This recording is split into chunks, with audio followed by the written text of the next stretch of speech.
October 16th, I believe, 2024. The time 1:31 p.m. And today we are talking about a topic that just pretty much just happened. So I figured what a perfect time to document, hey? So currently on my lunch break right now. I have a few minutes left before I got to go back. And it's a somewhat solid day out here in the San Francisco Bay Area. And this morning, somebody walked in. A resident walked in that it's kind of like a resident that's been having issues in the community. Two people came in, I guess they're roommates, and they talk about they're having, I guess, issues with, I think, cockroaches and stuff that we don't want our future residents to hear about, specifically because this is like a case-by-case basis. It's not like this is a problem among the entire complex by any means. And so they're always coming in and they're always like making a very big scene, which is something that happened today. So same thing, they walk in demanding to speak to the top manager, of course, right? But that's not at all the topic of the live. I just wanted to give you context, yeah? So to introduce the topic, one of these two roommates, she's got to be in her 30s or so, but she's cute. And she, although she's a straight bitch, right? The way she comes in and starts, oh, there's this and there's that. Oh my God, where's the manager? Right? We hate dealing with this girl. She's cute. And she walks in, and I think that she thinks I'm cute as well, because every time she walks in, she'll be mean to everybody, and then she'll like give me a sweet voice and wink at me, and then go back into mean mode, right? After she like addresses me in a nice way. And of course, it's reciprocated because I'm always the same person, more or less. I say hi and I smile to everybody. So I imagine she appreciates that. Even though she comes in making a huge scene, I always greet her the same way, with just a smile and a welcome, yeah? But anyways, it got me thinking that it's funny because, you know, she winked at me, she smiled, I just smiled back, I didn't wink back. But it just got me thinking that nowadays, I actively actually avoid, when I'm at work, flirting with not just coworkers, but guests, just people in general. And I can't say that that was always the case. I remember back when I was leasing also in 2020, and I would go on tour back then, I would actually like envision and hope that some of these cute girls that ended up going on tour with me, I would be like, oh, I'm at work, so of course I can't ask for their number, but I hope that one of them asks for my number, or I hope that we hit it off somehow and she wants to go on a date. I remember just thinking this back in 2020. This is way far before cold approach, right? Whereas now, I actually do the exact opposite when I'm at work, yeah? I actually like have to not flirt with women. And sometimes they'll feel that, they'll recognize that I'm putting on this very professional persona, and they'll try to push boundaries a little bit. And that's why I talk about the wink and stuff like that. Here, I'm getting fucking too many people walking by, damn it. I don't like talking in front of this many people in this quiet environment, just being honest. So anyways, yeah, I just noticed that I actually have to like actively avoid eye contact sometimes, right? Or for example, like she winks at me or smiles at me, and I don't reciprocate whatsoever. I treat every person the same, even the cute girl. But it's just so funny how that works. And it got me thinking that I was like, why is that the case? Why is it that before cold approach, I would be willing to, let's say, risk my job, for example, if one of these hot girls that I ended up touring decided to ask for my number or try to be my girlfriend or whatever. Like genuinely, back then when I was 20 years old, 2020, I genuinely would have risked my job because I had so few options romantically, right? So versus now, the exact opposite is true, where I can walk over to the girl in public, I can make a date happen pretty consistently, yeah? And it's interesting that now I actively avoid flirting with girls at my workplace. But it all makes sense when I really think about it. It still comes down to scarcity, yeah?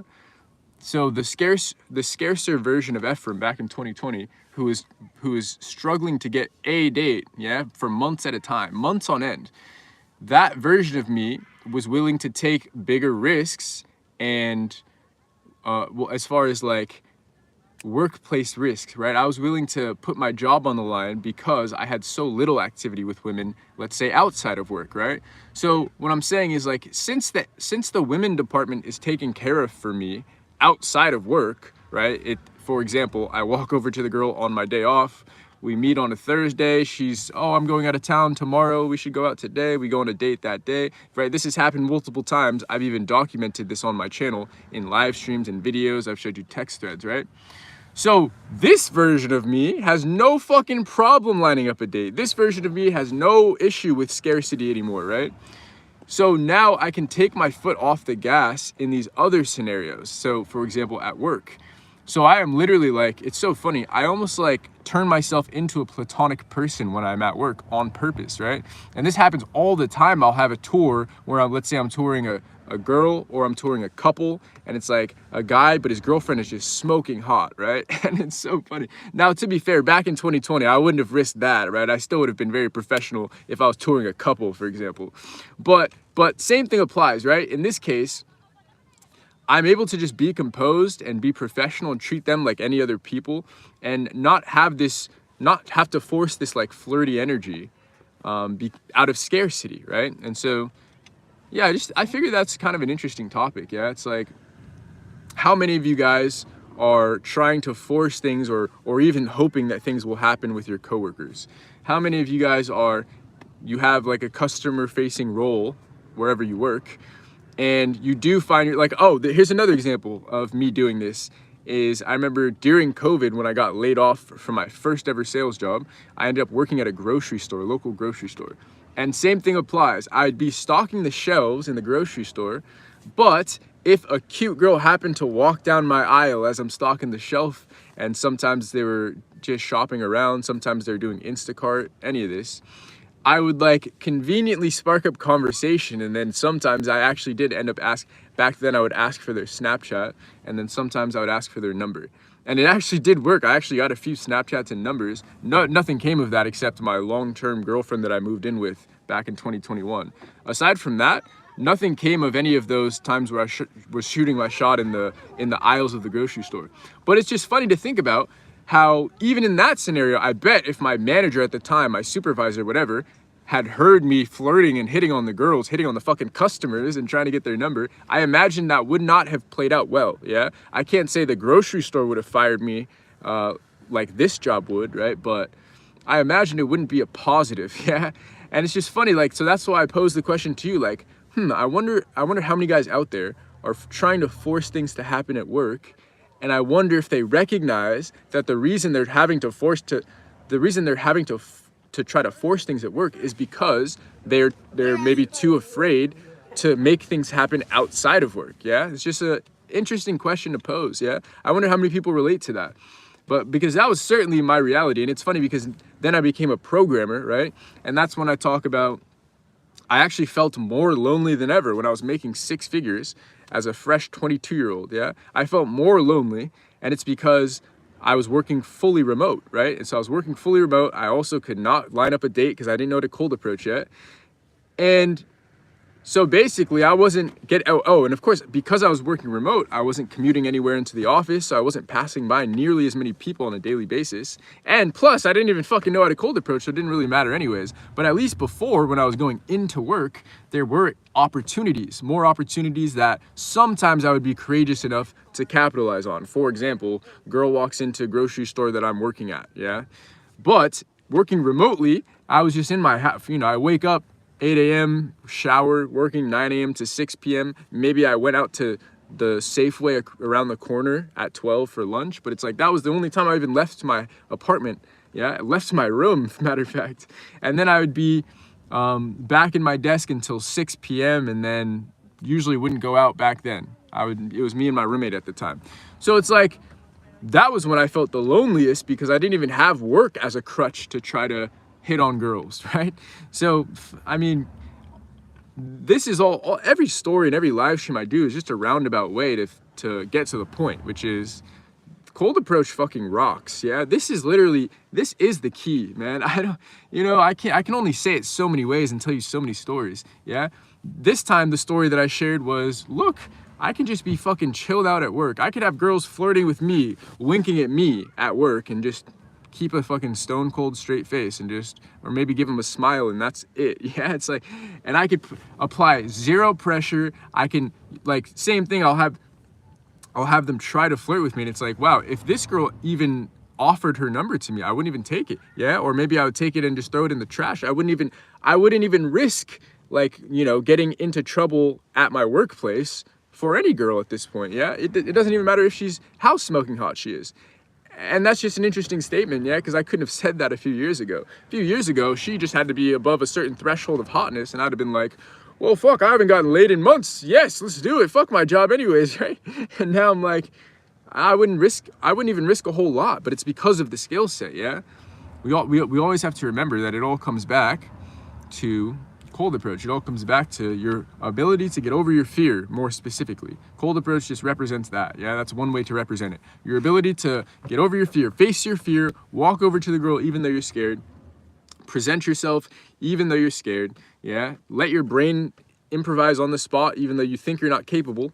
You know, you just go over and let your brain try. At least try. I mean, that's the best part, yeah? I always talk about this. That's what Christian taught me.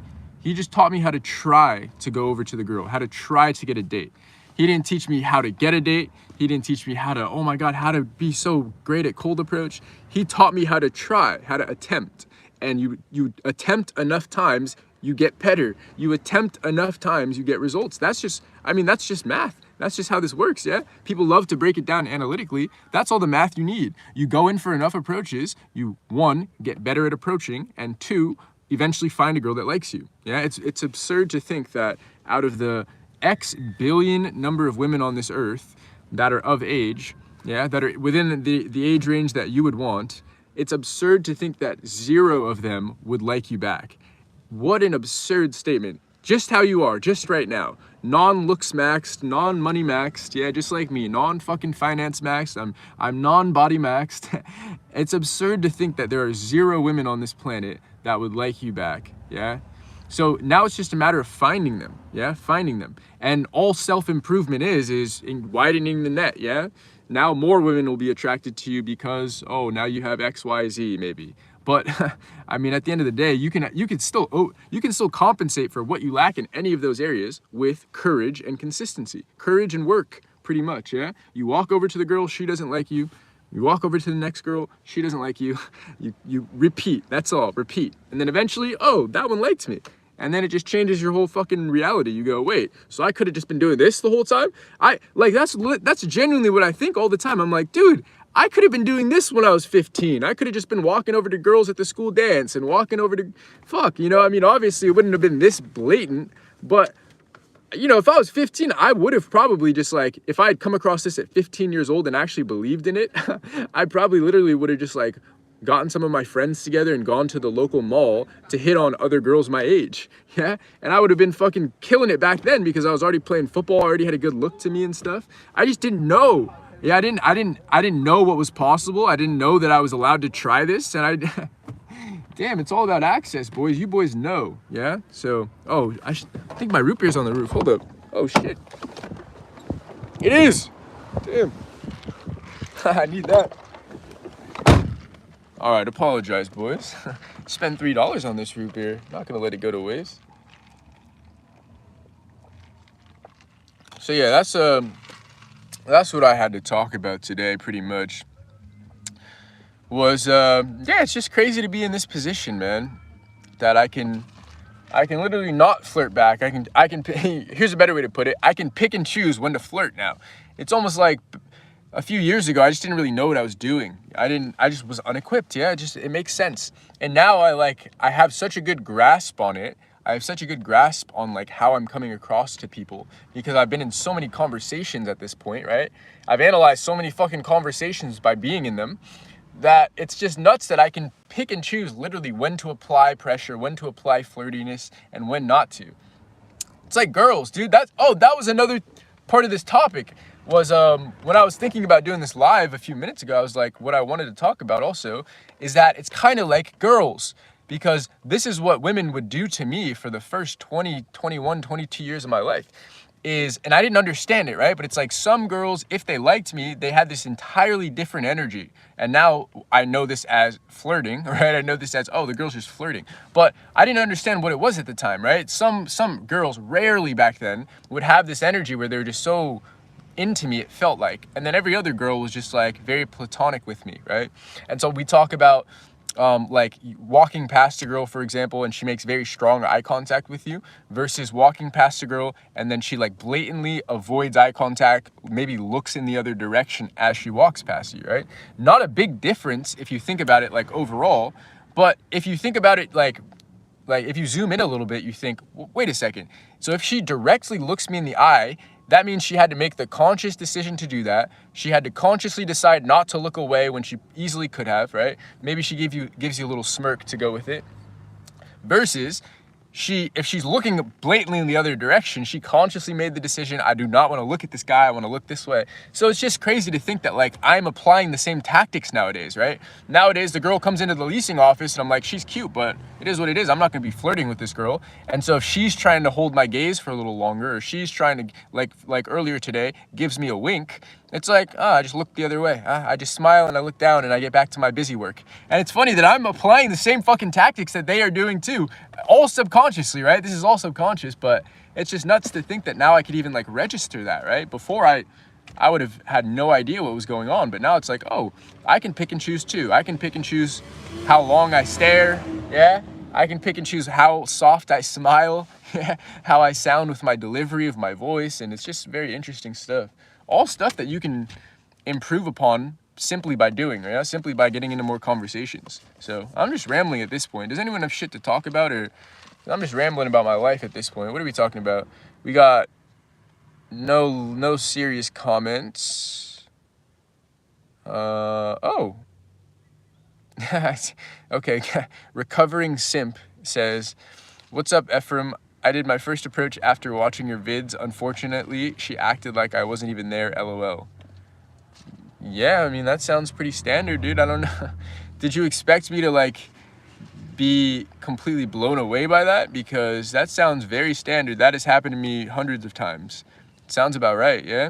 I mean, to be fair, maybe you were hoping that it went great and that the first approach turned into your future girlfriend. But, I mean, dude, sounds like you went in for your first approach and it went just about expected. So, nice. Time for number 2, right? I mean, what are we waiting on? That's just about how my first approach went, yeah? Girl was I mean, to be fair, my first approach, she was sitting on a bench. I think she might have been reading a book, or maybe she was looking on her phone or whatever, but she was just sitting at a bench. And I mean, pretty similar, yeah. I just, hi, you look beautiful, and I ran away. And then there were plenty of girls that day and the following days and even these days that yeah, they walk past, they act like I don't exist, they avoid eye contact, they don't even look at me. I mean, shit, bro. Sounds about right. Now do that 100 more times and I bet not every girl is gonna react that way. And you probably might find a girl that likes you, hey? So, anyways, all right, boys.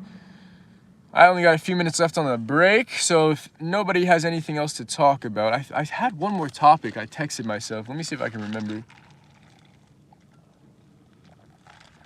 Oh, yeah. Okay, I vaguely remember. I don't remember what point I was trying to make with this, but I texted myself this story. Maybe it was just a funny story to throw in there, but I was in Cyprus. Oh, okay, I remember what sparked the story, you know, my memory. So, okay, so yesterday I was touring apartments, and I opened the sliding glass door of one of the apartments. There's this couple that I was touring, and it had this similar feel to when I was in Cyprus with Christian. We had just gotten this Airbnb in the capital city called Nicosia, and we just got this fat Airbnb, three-story Airbnb, dude.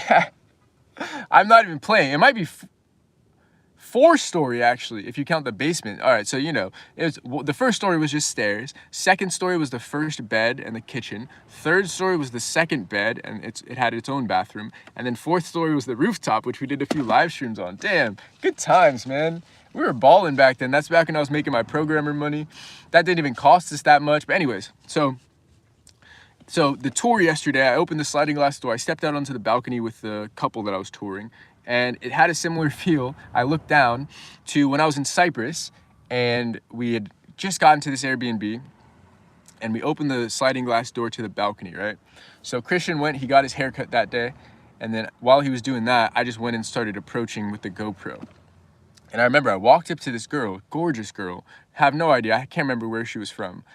But she like basically paid me no mind. We had a brief conversation, and then I got to the point because she said she was in a rush, and she seemed to be attracted to me. But then when I just laid it out, she was like, "Oh no, I'm not interested." And then we just kept it walking, right? So I went the other direction, kept approaching, and then about 20 minutes later, I get back to the Airbnb. Christian he's already there, and he's on the balcony. So I step out onto the balcony with him, right? I'm telling him about these approaches, and I'm not even kidding. Either as I'm telling him about the story, or like, you know, as we're talking, but I just told him about the approaches, right?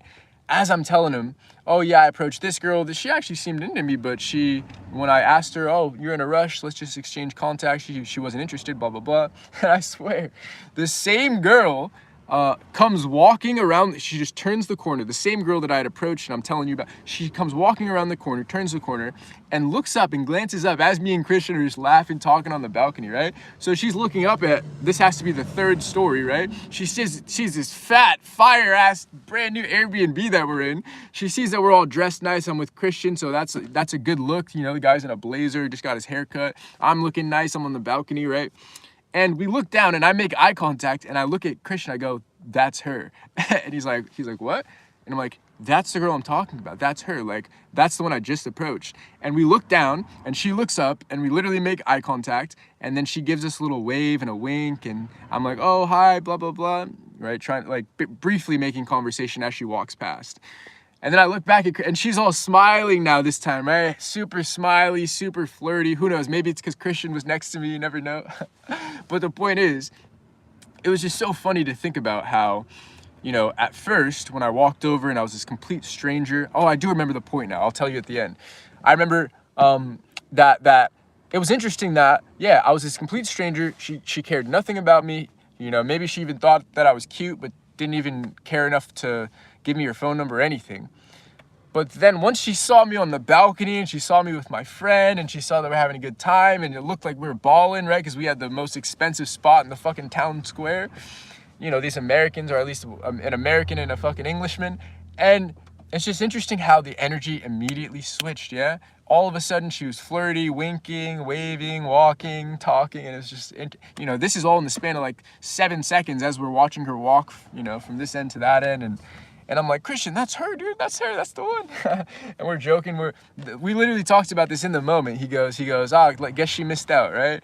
We were just joking about how it was crazy how, you know, now she was probably interested, having seen the Airbnb. So the point of why I even told this story and I texted it to myself is that she's just saying yes or no with the very limited amount of context that she has, yeah?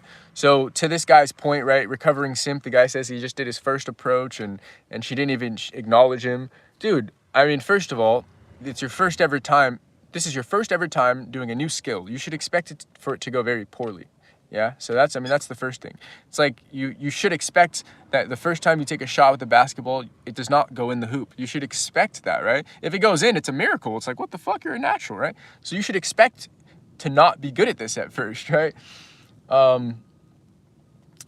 But regardless, she's not saying no. She's not saying yes or no. Neither one. She's not saying yes or no to you at your core. Yeah, she's not saying yes or no to Ephraim, the kid that has gone through whatever, the kid who had X upbringing, who's been through certain circumstances, he played football, he grew up over here, he got his heart broken at this age, and you know, we're all so unique, right? She's not saying yes or no to that entire storyline. She's not saying yes or no to my entire genetic composition as a whole, right? She's just saying yes or no to what she sees in front of her at that time, on that day, yeah, at that exact moment. So you can't, it doesn't weigh nearly as much as you think it does. This girl's opinion of you on this day, at this time, at this year, right? It does not weigh nearly as much as you seem to think it does. And that's how I used to feel also, right? I thought that if the first 3 or 5 or 7 girls said no, then that meant the whole 4.5 billion of them would all say no, right? But that's not the case, man. It truly is case by case. Every girl that you walk up to for the first time is a completely independent approach, right? A completely independent individual. She has no context of your prior approaches. She has no context of your life as a whole, right? All she knows is there was this stranger that stopped her on the street in a confident way, and so far she either likes you or so far she doesn't like you. That's it. She doesn't know what you ate for lunch yesterday. She doesn't know the last girl that ghosted you. She doesn't know that you hadn't gotten laid in the last 6 months or whatever your case is. She doesn't know any of it, right? Now, to be fair, you can communicate a lot of this with your tone, right? With your neediness or non-neediness. You can communicate a lot of this with just your personality and how you come across as a whole, right?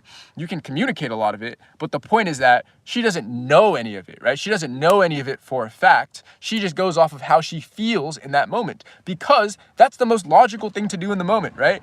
Your feeling is how you feel in this moment is a very good indicator of this individual as a whole. So if you're feeling uneasy, right? If the girl feels kind of uneasy, tense, unsafe in the approach, it makes sense why she would say no in that moment, right? Versus if she feels attracted, comfortable, fun, everything's exciting now, you're flirting all of a sudden, well, then it makes sense that she would want to go on a date with you, right? Of course she's going to go off of a feeling, right? But the point that I'm trying to drive home is that it is a feeling. It is not... Her interpretation of you does not actually hold much weight at all, because it's simply her interpretation of you. And not only is it just her interpretation, it's her interpretation with like 30 seconds of context into who you are, into what you've done, into what you've been through, into what you're going through right now. It's very, very little context, yeah? So it actually does not hold nearly as much weight as you may think it does, right? So yes, what I'm teaching is how to make that. Damn, that's a pretty good way to put it, huh? I guess like a lot of what I'm teaching is how to capture, or how to like take a screenshot of who you are to the best of your ability and show it to her as best you can in that, let's say, 2 to 3 minute interaction that you have. Does that make sense? So that's the key. Develop yourself into the best fucking person that you can become, right? And that's always going to be a constant journey. There is no I've arrived. But that's step one. Develop yourself to the best of your ability in every fucking area that you want, in every area that you please. And then be able to effectively capture as much of that you've developed as possible. Meaning, what do I mean by that, right? Developing your social skills. Why is that? Because that allows you to communicate a lot about yourself in a very effective manner. That's not just verbal communication, right? That's how you stand, where you're putting your hands, how strong your eye contact is versus how weak it is. Yeah, it's how much you're fidgeting. It's all of this stuff, right? So work on that one. But the point is you working on that, and then you learning how to cold approach in a very I gotta go soon. Shit, in a very, very effective manner is your way of capturing who you've built yourself into in a very, very effective way, right? You're capturing yourself in a very accurate way. Oh, I've built myself into the kind of a fucking guy that can walk up to a girl confidently like this, and I'm showing it in a very confident way. That's the screenshot, right? And then the 2 to 3 minute interaction is you communicating that shit to her, right? Communicating this, once again, not simply verbally, but in every way possible. So anyways, I hope you boys are doing well. Let's read this last question. Oh, I love this one. He says, Ephraim, does the adrenaline feeling or fear when you're about to approach ever go away? The answer, no, never does. That's why I love this shit. It never goes away.